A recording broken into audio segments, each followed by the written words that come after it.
when Tim spoke and he said he was going to give an Australian perspective, I thought with Carl's presentation when he had PALS up there as an approach, I thought that Tim might be presenting the mates approach from an Australian perspective. Anyhow, didn't eventuate, but that's something to think about into the future, Tim. Okay, so on with the show. As someone mentioned earlier, I think it's been over 30 years since the government has been involved in the development of early childhood intervention services, policy and programs, and I think it's just really interesting to reflect upon where we've come from. So from something that has actually been small services that were established by families, charitable groups and government in response to local needs, to now, today, a state-funded ECIS programs delivered by community service organisations and DEECD managed services across the state. And over that period, there's been ongoing development of ECIS policy and programs, and those programs have actually, and the documents that have come out supporting those programs have been informed by a lot of research and evidence-based practices. So some of the documents that have evolved over the years, some of our policy documents have been the Specialist Children's Services Program Standards in 98. We've had the program framework in 2005. We've got Early Childhood Intervention Services Vision and Key Priorities that was developed in 2003. The Practitioner Competency Standards statements that were developed in association with ECIA Victoria. And now we've got a requirements that we're actually identifying in a recent submission process for ECIS places. I have highlighted some key features that the department sees as important in the delivery of ECIS. So those features include family-centred practice, provision of services in everyday family environments to promote naturally occurring learning and development opportunities, and the provision of services in early childhood education and care as well to support sustainable and inclusive practices. In addition to that, we focus on responsiveness to diversity of families, including vulnerable families, and the provision of information and support, the maximising of the use of universal and other targeted services, and our move towards the key worker transdisciplinary model. Key element of all these, I suppose, documents that I've spoken about and right now is that we continue to identify that a highly skilled workforce is critical to the delivery of good quality early childhood intervention practice. And we recognise the need to support, as a government, as a department, the professional development based on current research and evidence base. Over the years, this has taken many different forms. I suppose with my background also in a learning development environment, there's been the move from the stand up and deliver to a more interactive approach, and that's certainly, I think, reflected in the types of professional development that we have funded over the years. So the scholarships that are currently, that have been available to the ECIS workforce have all been there as incentives to support, attract and maintain a highly qualified staff. These particular, that particular initiative is currently under review because we are looking at what are the services needs and what is the evidence telling us and how should we move forward with our professional development scheme in that context. The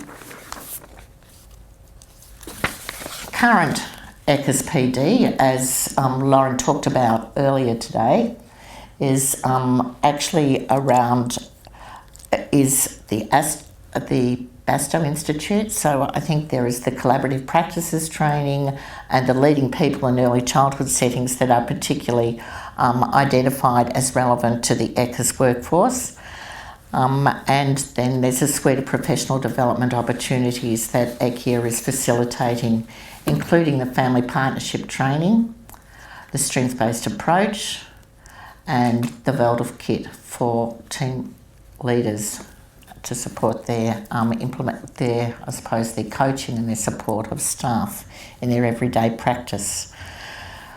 The thing that's happened, I suppose, is that we have changed what we see as best practice in supporting capacity building of the workforce and in them, implementing, to support them to implement best practice with the children and families that they are serving in the early childhood education sector. Reflective practice is definitely a key component of these professional development approaches that we are funding today. Leadership is seen as critical in these, in the delivery of these sessions, that we see leaders as a key to supporting ongoing development and continued implementation. And I suppose the raising awareness of the evidence and the understanding of the elements of best practice is just the beginning of what we do. It really is now about supporting leaders to assist staff to adopt and implement the practices that are seen as supporting good quality early childhood intervention services. The changing approaches to professional development are also probably evidenced in what we've done with the Victorian Early Years Learning and Development Framework. So yes, there are still the face-to-face professional development sessions that we fund. There are also online modules, but we have developed, with the support of the sector, evidence papers that actually not only document the research, they provide the documentation for why those practice principles have been identified, and then practice guides. They're intended to encourage critical reflection, discussion, debate, and action. They're all seen, I suppose, as tools. My department colleagues and I use this one on and off because it's just, I suppose, demonstrates how we look at the Victorian Early Years Learning and Development Framework, that we actually consider that the practice principles are interrelated and they support the achievement of the outcomes. So it's basically those threads are the interrelationship and a basket supporting achievement of the outcome. Yeah. So I just think it's a great visual to just think about how we work to support quality outcomes for all children. The other thing that's happening through the department and in partnership with ECIA is a Validity resource kit for early childhood intervention services. That kit is particularly for leaders in ECIS, and it's providing a range of materials for application in different contexts. What we have recognised is that ECIS is varied and diverse, and that therefore there will be different needs in different settings and different needs for different individuals. So again, the materials that will be part of this resource will be, I suppose, able to be used flexibly and to assist ongoing reflection and development of practice. Now the bit of the, I suppose, the strategic directions of the department.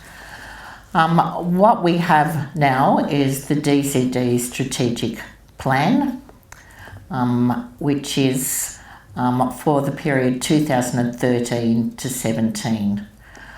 What is a key thing in there is that we are talking about all learners from birth to the end of their school years, that we are particularly talking about the need to be more responsive to vulnerable children and the need to undertake some key actions which will include the development of a disability reform strategy to support continuous learning and development opportunities for all children. In addition, there is a DEECD Disability Action Plan 2013 to 16, and in that you will see that there is key actions that are focused on capacity building of the workforce and the supporting of development of the confidence and the skills of parents to respond to their children's needs and to advocate for their children's needs. And on the weekend, the Minister announced the Early Years Strategic Plan 2014 to 2020. This is, I think, a hallmark document for that. It's built on recognition that scientific, economic and social evidence is there for us to change our approach to how we support the early years.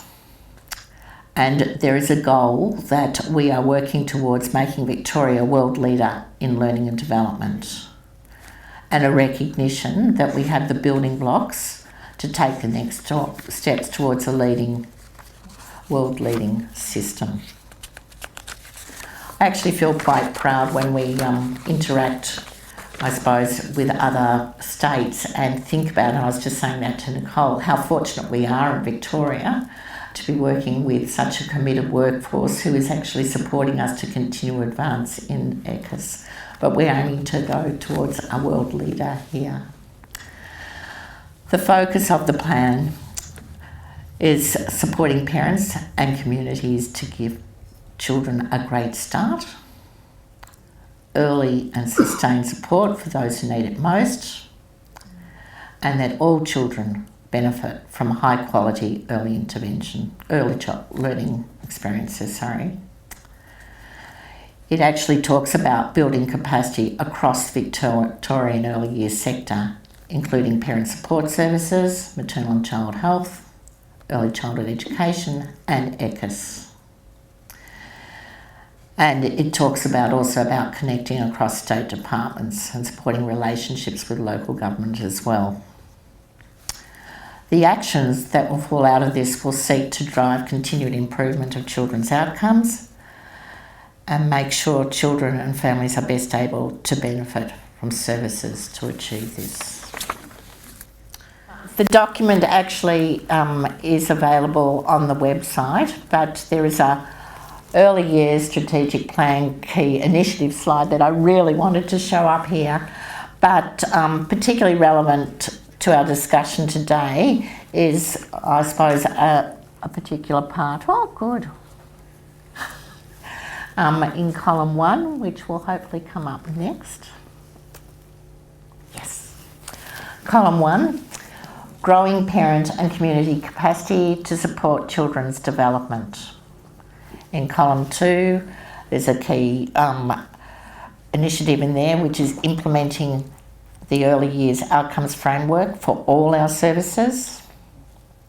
In column 3, there's a particular point that talks about providing faster and better support for young children with a disability or developmental delay.